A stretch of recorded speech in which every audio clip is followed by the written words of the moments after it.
If you never got to spend any time with Marjuse, you really missed out. As amazing as she was on screen, a runaway roller coaster careening wildly from conniving to conflicted to cowed, she was even more memorable off-screen. A native of Russell, Kansas, the actress was abroad in the awesomest sense of the word. When she laughed, it wasn't half-assed, she went all in. And when she entered a room, the room changed.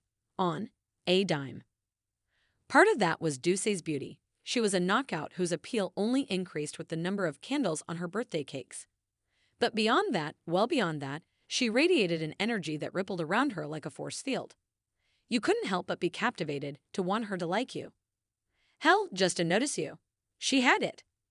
I interviewed the soap opera a few times during her long run as Alexandra Spaulding on Guiding Light, and every time was a delight. I don't say that about everybody either.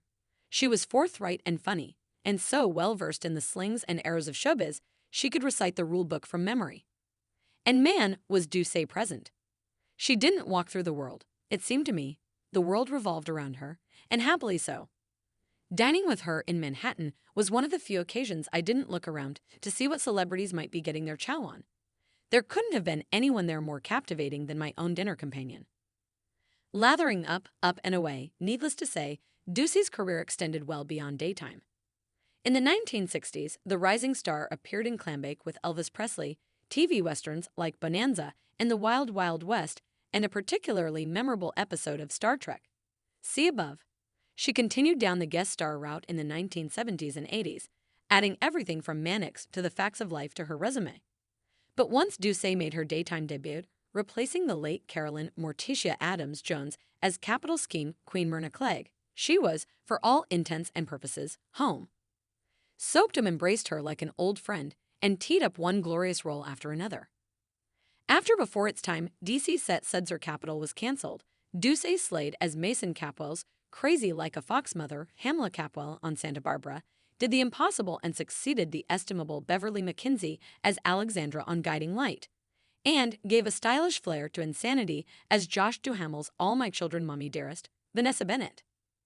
Watch her in fantastically off-kilter action below, opposite Santa Barbara's son Warden Thompson.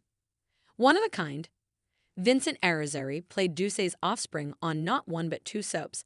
On Guiding Light, he was Nick McHenry to her Alex, and on All My Children, he was David Hayward to her Vanessa.